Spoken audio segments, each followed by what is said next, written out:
Hello dear students, आज हम लोग क्लास 11th के मैथमेटिक्स का चैप्टर 3 यानी कि ट्राइगोनोमेट्रिक फंक्शंस के एक्सरसाइज 3.2 के प्रॉब्लम्स का सॉल्यूशन करना सीखेंगे। तो सबसे पहला जो प्रॉब्लम है वो ये है, find the values of other 5 trigonometric functions in exercise 1 to 5। 1 जो है ये दिया हुआ है, cos x is equal to -1/2, x lies in third quadrant. उसी तरीके से दूसरा, तीसरा, चौथा और पांचवा क्वेश्चंस दिया हुआ है। और इसमें मतलब 1 से लेके 5 तक जो क्वेश्चंस दिया हुआ है उसमें हमें बताना है अदर 5 ट्राइगोनोमेट्रिक फंक्शंस का वैल्यू, जिसमें से सबसे पहला जो है वो ये दे रखा है, मीन्स cos x का वैल्यू आपको दे रखा है और ये भी दे रखा है कि x थर्ड क्वाड्रेंट में है। तो अदर 5 ट्राइगोनोमेट्रिक फंक्शंस का वैल्यूज क्या होंगे उसे बताइए। तो देखिए, हम लोग जानते हैं कि टोटल 6 टाइप के ट्राइगोनोमेट्रिक फंक्शंस होते हैं। सबसे पहला sin x, दूसरा cos x, तीसरा जो टाइप है वो है tan x और इसका रेसिप्रोकल sin x का cosec x, cos x का reciprocal sec x, tan x का रेसिप्रोकल cot x। तो ये 6 टाइप के ट्राइगोनोमेट्रिक फंक्शंस होते हैं, यानी कि इन्हीं 6 को हम लोग ट्राइगोनोमेट्रिक फंक्शंस कहते हैं। इनमें से आपको एक का वैल्यू दिया हुआ है कि cos x is equal to -1/2 है, -1/2। ओके, cos x का वैल्यू जो है -1/2 देने का क्या मतलब है कि cos जो है cos x वो निगेटिव है। तो क्या आपको याद है कि cos x किस किस क्वाड्रेंट में निगेटिव होता था? अगर आप क्वेश्चन के ये वाले पार्ट को अभी नहीं देखते हैं, सिर्फ इसे देखते हैं cos x is equal to -1/2, तो आप क्या सोच रहे हैं ये देख के कि cos x किस क्वाड्रेंट में होगा? ओके, तो जरा देखिए, सबसे पहले तो हम क्वाड्रेंट बनाते हैं इस तरीके से, ये x डैश x, ये y और ये y डैश। ओके, ये first quadrant, second quadrant, third quadrant और ये फोर्थ क्वाड्रेंट एंटी क्लॉकवाइज में हम लोग लेते थे। हम लोग क्या जानते हैं कि फर्स्ट क्वाड्रेंट में all trigonometric functions are positive. Okay, all positive. Second quadrant में साइन और उसका रेसिप्रोकल कॉसेक पॉजिटिव होता है, जबकि थर्ड क्वाड्रेंट में tan और cot पॉजिटिव होता है। ओके, और फोर्थ क्वाड्रेंट में cos और उसका रेसिप्रोकल sec पॉजिटिव होता है। ये आपको याद रखना है। अगर आपको ऐसे याद नहीं रह पाता है तो एक ट्रिक मैं आपको बताई थी, after school to college. A से यहाँ पे A for all trigonometric function है, S for sine and its reciprocal cosec जो सेकेंड क्वाड्रेंट में पॉजिटिव होता है वो रिप्रेजेंट कर रहा है, टी फॉर tan और उसका रेसिप्रोकल कॉट को लेंगे जो tan और कॉट थर्ड क्वाड्रेंट में पॉजिटिव होता है, और सी फॉर कॉस और सेक को लेंगे कि कॉस और उसका रेसिप्रोकल सेक फोर्थ क्वाड्रेंट में पॉजिटिव होता है। तो मैं आपको ये सब इसलिए बता रही हूँ क्योंकि इस प्रॉब्लम को सॉल्व करने में आपको इन सारे चीज़ों का ज़रूरत पड़ेगी। तो देखिए, यहाँ पे मैं आपको बोली कि सिर्फ क्वेश्चन के इतने पार्ट को देखिए कि cos x is equal to -1/2 है, मीन्स cos x का वैल्यू निगेटिव है। तो cos x का वैल्यू निगेटिव होने का क्या मतलब है कि cos x किस क्वाड्रेंट में होगा? तो देखिए, या तो सेकेंड में होगा या थर्ड में होगा, क्योंकि फर्स्ट में और फोर्थ में तो cos पॉजिटिव होता है, तो पॉजिटिव तो दिया नहीं है, तो वो थर्ड में हो, सेकेंड में होगा या थर्ड में होगा। तो ये यहाँ पे क्लियर कर दिया गया है कि x lies in third quadrant, x जो है वो थर्ड क्वाड्रेंट में है, इसीलिए cos x का वैल्यू निगेटिव है। मीन्स इस क्वाड्रेंट के लिए हमें ऑल ट्राइगोनोमेट्रिक फंक्शंस के वैल्यूज को निकालना है, जिसमें से एक दे दिया गया है। ओके, मतलब cos x का वैल्यू दे दिया गया है, sin x, tan x, cosec x, sec x और cot x का वैल्यूज क्या होंगे वो हमें पता करना है। तो एक बात तो पता चल गया है कि tan जो है वो थर्ड क्वाड्रेंट में पॉजिटिव होगा, tan और cot। ओके, मीन्स tan और cot का वैल्यू आपका पॉजिटिव आएगा, बाद बाकी ये और ये चार जो है sin x, cos x, cosec x और sec x का वैल्यू आपको निगेटिव आएगा। ओके, जिसमें से तो एक मुझे पता ही है। आप वैसे भी बहुत आसानी से इसका सॉल्यूशन कर सकते हैं, मीन्स बचे हुए 5 ट्राइगोनोमेट्रिक फंक्शंस के वैल्यूज को निकाल सकते हैं। जरा देखिए कैसे। आपको याद होगा एक आइडेंटिटी कि sin² x plus cos² x is equal to 1 होता है। तो मैं पिछले वीडियो में भी ये बताई थी ये प्रॉपर्टी ट्रायगोनोमेट्रिक फंक्शंस का, तो लिख देती हूँ यहाँ पे वी नो डैट, यहाँ पे सॉल्यूशन है इसका, solution we know that sine square X plus cos square X is equal to 1। Then ये क्या हो जाएगा, चूंकि कॉस एक्स का वैल्यू मुझे पता है, साइन का निकालना है, तो साइन एक्स क्या हो जाएगा, root under 1 minus cos square X, इस तरीके से आ जाएगा ये। तो इसे आप क्या करिएगा, 1 minus cos square means cos x का होल स्क्वायर, इसे आप लिख सकते हैं। तो -1/2 का होल स्क्वायर, तो ये कितना हो जाएगा, रूट अंडर 1 माइनस 1/4। तो इसका वैल्यू क्या हो जाएगा, रूट अंडर 3/2, और एक बार प्लस में आएगा और एक बार माइनस में, रूट अंडर 3/2। तो अब यहाँ पे आपको सोचने वाली बात है कि साइन एक्स का वैल्यू आप पॉजिटिव लेंगे या निगेटिव लेंगे, कौन सा वैल्यू लेंगे। तो अब जरा देखिए, चूंकि एक्स जो है वो थर्ड क्वाड्रेंट में है, तो साइन एक्स जो होगा थर्ड क्वाड्रेंट में तो निगेटिव होता है। ओके, थर्ड क्वाड्रेंट में साइन एक्स निगेटिव वैल्यू देगा, तो हम इसे छोड़ देंगे, ये वैल्यू नहीं लेंगे, हम इस वैल्यू को लेंगे। ओके, तो कितना आया साइन एक्स का वैल्यू, -√3/2। तो यहाँ पे लिख देंगे -√3/2। ओके, अब हम बात करेंगे tan x के वैल्यू के बारे में कि tan x कैसे निकाला जाएगा। तो हम लोग वेरी सिंपल tan x कैसे निकालते हैं, sin x by cos x। तो देखिए मैं यहाँ पे लिख देती हूँ इस तरीके से, tan x is equal to sin x upon cos x। तो sin x का वैल्यू कितना आया है, -√3/2 इंटू 1/cos x कर सकते हैं, 1/cos x। तो cos x का वैल्यू है -1/2, तो 1/cos x का वैल्यू क्या हो जाएगा, इसका उल्टा यानी कि -2। तो -2 और ये कैंसल और आंसर आ जाएगा √3 मीन्स tan x का वैल्यू आ जाएगा √3। पॉजिटिव आया है और आना भी चाहिए क्योंकि tan थर्ड क्वाड्रेंट में पॉजिटिव होता है। ओके, तो tan x का वैल्यू ये आया √3। अब हम बात करेंगे cosec x के बारे में। तो हम लोग जानते हैं कि cosec x जो होता है, cosec x is equal to 1/sin x होता है। तो sin x का हमें रेसिप्रोकल बताना है, तो sin x का वैल्यू आपको क्या आया है, -√3/2। तो उसका रेसिप्रोकल क्या हो जाएगा, -2/√3। तो ये हो जाएगा -2/√3। sec x का रेसिप्रोकल तो हम लोग जानते हैं कि sec x cos x का रेसिप्रोकल होता है। तो cos x का वैल्यू -1/2 है, तो sec x का क्या हो जाएगा, -2। फिर cot x का उसी तरीके से, cot x tan x का रेसिप्रोकल होता है, तो cot x is equal to 1/tan x is equal to 1/√3। Okay, तो देखिए यहाँ पे cot और tan पॉजिटिव आया है, जबकि ऑल बाकी का 4 ट्रायगोनोमेट्रिक फंक्शंस निगेटिव आया है, क्योंकि ये थर्ड क्वाड्रेंट में है, x थर्ड क्वाड्रेंट में है, इसी की वजह से। अगर दिया होता कि x फोर्थ क्वाड्रेंट में है, तो आपको cos और sec का वैल्यू जो आता उस एंगल x के लिए, वो उस एंगल x के लिए जो आता वैल्यू cos x और sec x का वो पॉजिटिव आता, जबकि बाकी के 4 ट्रायगोनोमेट्रिक फंक्शंस का वैल्यू निगेटिव आता।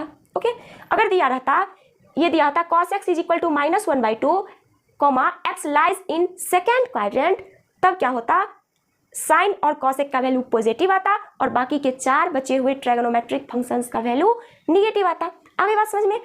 तो मैं ये सब आपको ये जो इस तरीके का बनाई हूँ उसे समझाने के लिए बनाई थी बस। आप इस तरीके से बहुत आसानी से इस तरह के प्रॉब्लम्स को सॉल्व कर सकते हैं। तो और भी जो बाकी के 4 प्रॉब्लम्स है इस तरीके का, उसे आप लोग ऐसे ही सॉल्व कर लीजिएगा, इसे आप लोग नोट कर लीजिए। अब हम चलते हैं अगले प्रश्न की ओर।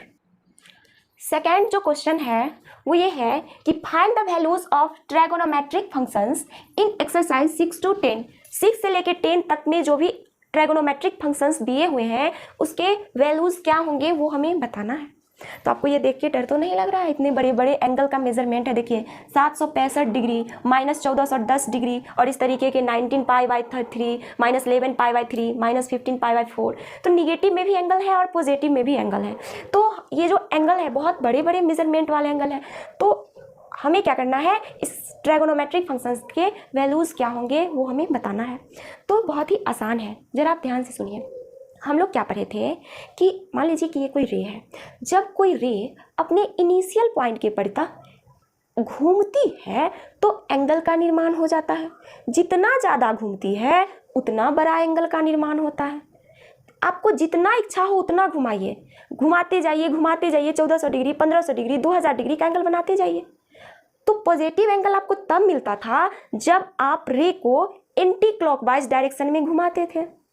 और निगेटिव एंगल आपको तब मिलेगा या मिलता था जब आप रे को क्लॉकवाइज डायरेक्शन में उसके इनिशियल पॉइंट के परे तक घुमाते हैं, और जितना ज़्यादा घुमाते हैं उतना बड़ा मेजरमेंट वाला एंगल जो मिलता है वो निगेटिव एंगल मिलता है। निगेटिव और बड़ा मेजरमेंट वाला एंगल मिलता है। ओके, जरा देखिए यहाँ पे साइन 765 डिग्री का एंगल कैसे बना होगा। 765 डिग्री का देखिए, ये रे OA है, इस रे OA का इनिशियल पॉइंट O है। मैं इस रे को एंटी क्लॉकवाइज डायरेक्शन में घुमाऊंगी अभी। क्यों एंटी क्लॉकवाइज डायरेक्शन में? क्योंकि यहाँ पे एंगल का मेजरमेंट जो है पॉजिटिव है, पॉजिटिव एंगल है यहाँ पे, इसीलिए एंटी क्लॉकवाइज डायरेक्शन में घुमाएंगे रे को। तो हम लोग जानते हैं कि जब एक कंप्लीट रिवॉल्यूशन पूरा होता है तो 360 डिग्री का एंगल बनता है, लेकिन ये तो 360 से भी बड़ा है। 360 का दोगुना करके देखिए, 360 कितना हो जाएगा?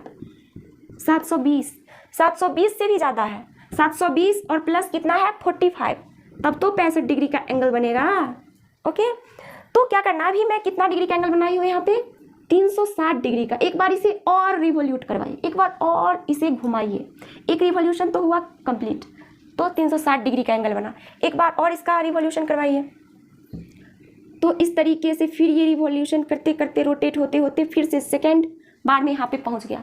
तो 2 बार रिवॉल्यूशन हुआ, तो 2 बार रिवॉल्यूशन में कितने डिग्री का एंगल बना? क्योंकि एक रिवॉल्यूशन में 360 डिग्री का, तो एक बार और रिवॉल्यूशन करवाया, यानी कि 2 बार रिवॉल्यूशन होने में 360 प्लस 360 720 डिग्री का एंगल यहाँ तक बना है अभी। ओके, अब करा प्लस 45, उससे थोड़ा और ज़्यादा 45 डिग्री लगभग यहाँ पे मान के चलिए, तो ये एंगल बना है। इस तरीके से घूमते घूमते घूमते घूमते घूमते घूमते 765 डिग्री का ये एंगल बन गया है।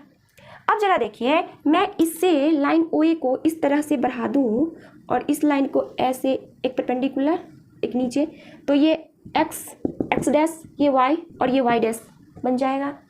तो देखिए ये first quadrant, second quadrant, third quadrant और ये फोर्थ क्वाड्रेंट है। तो आप यहाँ पे देख सकते हैं कि रे जो है रोटेट होते होते होते होते फर्स्ट क्वाड्रेंट में आ गई है। मीन्स एंगल फर्स्ट क्वाड्रेंट में बना है। कितने डिग्री का फर्स्ट क्वाड्रेंट में एंगल बना है? सिर्फ 45 डिग्री का एंगल बना है फर्स्ट क्वाड्रेंट में। मीन्स ये एंगल का जो मेजरमेंट है ना वो 45 डिग्री है, और ये 720 डिग्री जो है वो तो 2 रिवॉल्यूशन करते करते यहाँ पे आके कंप्लीट हो चुका है।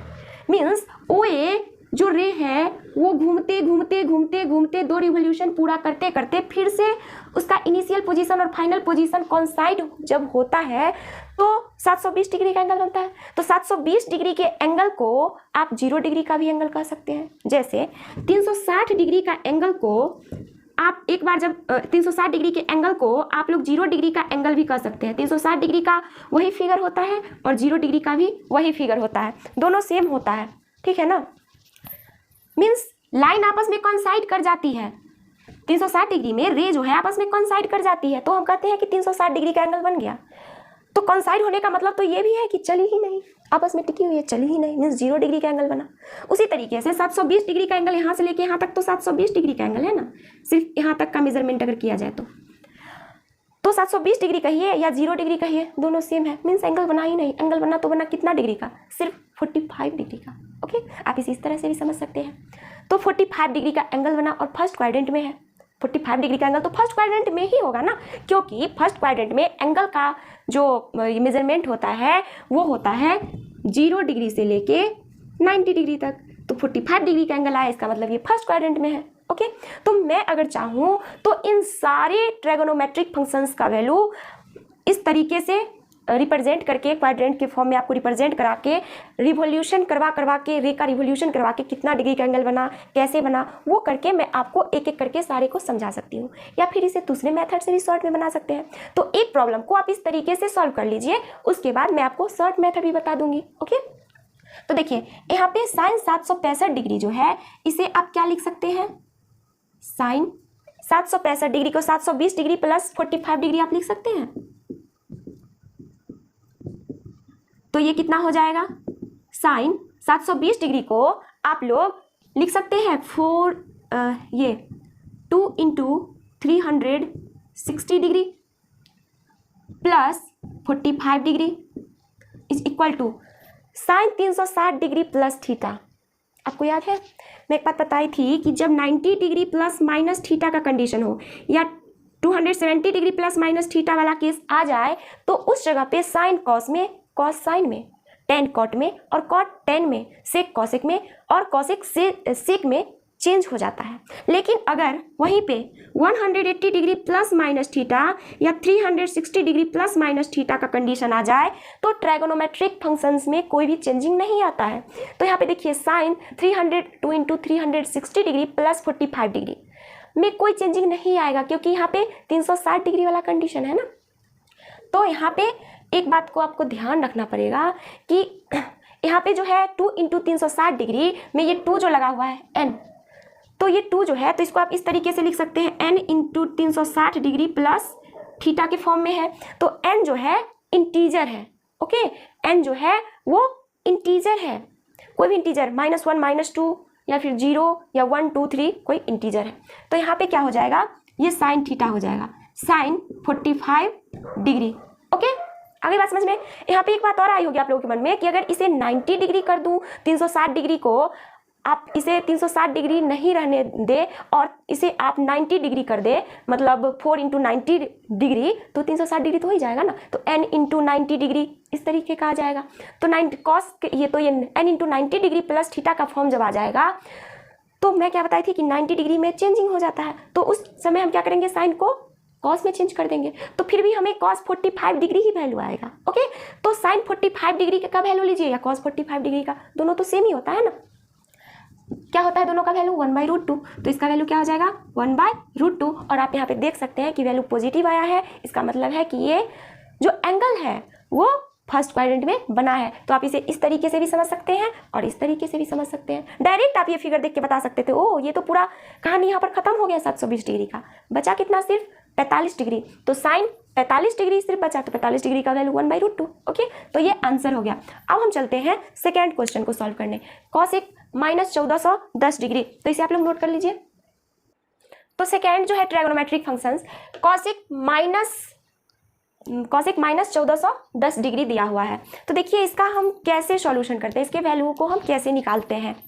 चूंकि यहाँ पे एंगल निगेटिव है, इसका मतलब रे एंटी क्लॉकवाइज डायरेक्शन में घूमी होगी। तो देखिए जरा -1410 डिग्री है। ओके, तो ये इसे हम इस तरीके से लिख सकते हैं क्या।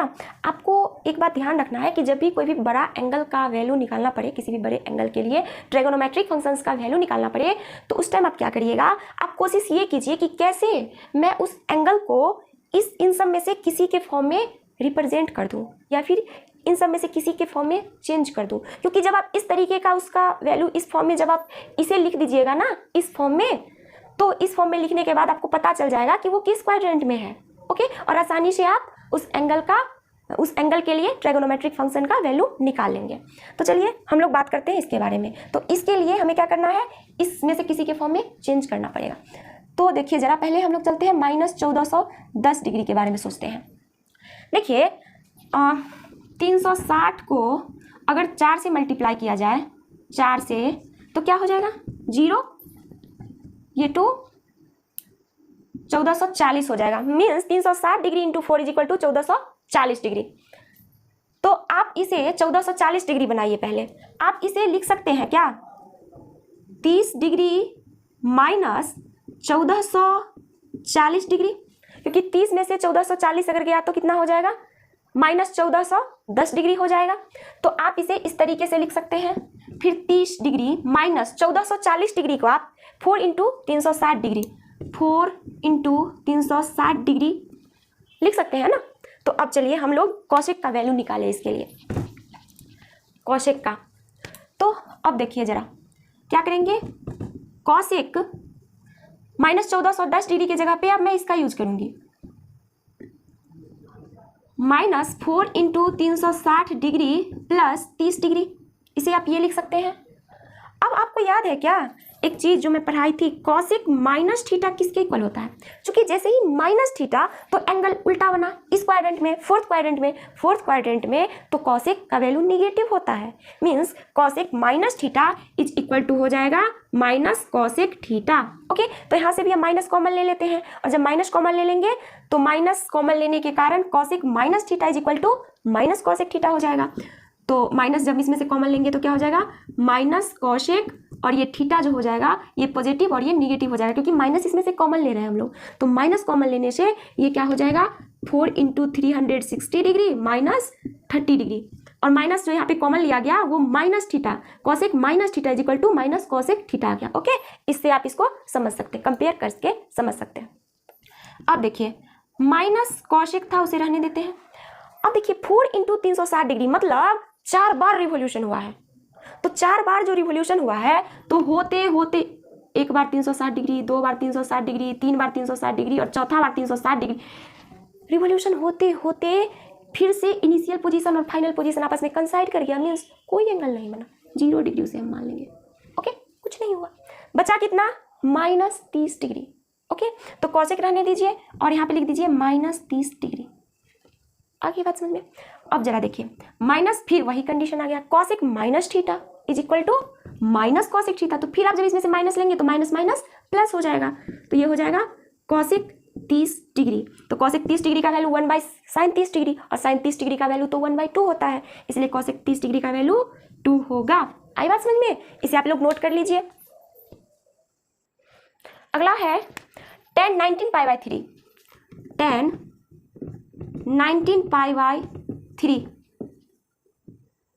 आपको याद होगा मैं क्या बोली थी कि जब इस तरीके का बड़ा एंगल रहे तो आप उसे 90 डिग्री प्लस माइनस थीटा या 180 डिग्री प्लस माइनस थीटा या 270 डिग्री प्लस माइनस थीटा या 360 डिग्री प्लस माइनस थीटा के फॉर्म में चेंज कीजिए, या उससे ही बड़ा हो तो n × 360 degree plus minus theta के फॉर्म में चेंज कीजिए। जहाँ पे n कोई इंटीजर है तो 360 डिग्री के लिए आप 2π का भी यूज कर सकते हैं, means 2nπ plus minus theta के फॉर्म में आप इसे चेंज कीजिए। ओके, ताकि आपको पता चल जाएगा बहुत आसानी से कि एंगल किस क्वाड्रेंट में है, तब आप आसानी से उसका वैल्यू निकाल सकते हैं उस ट्रिगोनोमेट्रिक फंक्शन का। तो जरा देखिए tan 19π/3 को आप क्या लिख सकते हैं, आप इसे लिख सकते हैं tan 18π प्लस π/3। ओके, तो ये क्या हो जाएगा, tan 18π/3 plus π/3 is equal to tan 6π plus π/3। Okay, तो अब जरा देखिए tan 6π प्लस π/3, 6π मतलब 6 बार, आप इसे इस तरीके से भी समझ सकते हैं, लिख सकते हैं 3 × 2π प्लस π/3, मीन्स 2 बार रिवोल्यूशन हुआ है, कंप्लीट रिवोल्यूशन 2 बार। तो जब 2 बार इस तरीके से आप रिवोल्यूशन करवाइए, 1 रिवोल्यूशन दूसरा रिवोल्यूशन, फिर से इनिशियल पॉइंट और टर्मिनल, इनिशियल साइड और टर्मिनल साइड कंसाइड करके एंगल का फिर से हो गया ना। तो आप यहाँ पे कह सकते हैं कि ये 3 बार है ना, 3 बार, तो 1π 2π और ये तीसरा पाई। तो आप यहाँ पे ये भी कह सकते हैं कि 3π रेडियन का एंगल बना या फिर 0 डिग्री का एंगल बना, क्योंकि 3π रेडियन के एंगल का भी ऐसा ही फिगर बनता है कि दोनों लाइन आपस में कंसाइड कर गया हो, या 0 डिग्री का भी ऐसा ही फिगर बनता है, तो हम इसे 0 डिग्री ले लेंगे। ओके, और हम इसीलिए बड़े एंगल को छोटा इसलिए लेते हैं ताकि हमें उसका वैल्यू निकालने में आसानी हो। तो ये 6π is equal to 0 degree, means कुछ भी नहीं बना, फिगर में आप देखिए ना कुछ भी नहीं बना, तो ये कुछ भी नहीं, तो ये क्या बचा, π/3 इज इक्वल टू tan π/3, यानी कि tan π/3 मतलब क्या हुआ, π/3 180 डिग्री बटा 3 60 डिग्री। tan 60 डिग्री का वैल्यू क्या होता है, √3।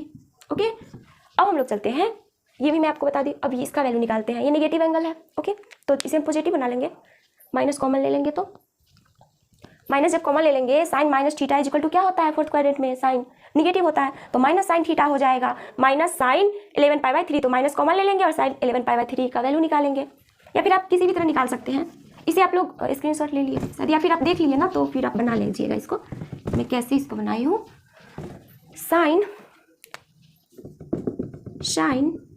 11π/3, इसे आप क्या लिख सकते हैं, आप इसे और तरीके से भी बना सकते हैं, इसे आप लिख सकते हैं क्या, पाई -12π/3, तो ये क्या हो जाएगा, साइन π/3 माइनस 4π, और जब माइनस कॉमन लेंगे इसमें से तो माइनस इधर जब आएगा तो sine minus theta is equal to minus sine theta होता है। मैं आपको ये सब चीज़ बता चुकी हूँ। ओके, क्योंकि माइनस थीटा फोर्थ क्वाड्रेंट में आ जाता है और फोर्थ क्वाड्रेंट में साइन का वैल्यू निगेटिव होता है, इसलिए माइनस साइन थीटा हो जाता है, तो माइनस साइन 4π माइनस π/3 ये आ जाएगा। 4π माइनस π/3 का मतलब क्या हुआ, 4π का मतलब क्या हुआ, 2 कंप्लीट रिवॉल्यूशन, और उससे पीछे आइए π/3 मीन्स इस क्वाड्रेंट में। आप जरा देख ही लीजिए ठीक से, देखिए आप कैसे करते थे, 4 पाई, 1 पाई, 2 पाई, 3 पाई, 4 पाई, लेकिन 4 पाई से थोड़ा पीछे, क्योंकि पाई बाई 3 उससे पीछे है, माइनस पाई बाई 3, 4 पाई में से थोड़ा सा कम, पाई बाई 3 मीन्स इस क्वाड्रेंट में, यानी कि ऐसे फोर्थ क्वाड्रेंट में। तो फोर्थ क्वाड्रेंट में जो है क्या होता है, साइन निगेटिव होता है। तो देखिए माइनस साइन 4 पाई, वो तो कुछ भी नहीं, 4 पाई अगर देखा जाए तो वो तो जीरो हो गया ना, क्योंकि 0 डिग्री का एंगल और 4 पाई रेडियन का एंगल दोनों का फिगर सेम ही होता है, तो जीरो कुछ भी नहीं, तो क्या बचा माइनस पाई बाई 3। तो अब यहाँ पे देखिए माइनस जब इसमें से कॉमन ले लेंगे, sine minus theta is equal to minus sine theta, तो माइनस माइनस कैंसिल होकर प्लस बन जाएगा, साइन पाई बाई 3, यानी कि साइन 60 डिग्री का वैल्यू क्या होता है, √3/2। ओके, आगे बात समझ में। मैं ये जो लास्ट वाला है ना, लास्ट वाला ट्रिगोनोमेट्रिक फंक्शन जिसका वैल्यू निकाला वो मैं आपके लिए छोड़ देती हूँ, आप इसका आंसर निकाल के कमेंट कीजिएगा। ओके, थैंक यू, आज के लिए इतना ही।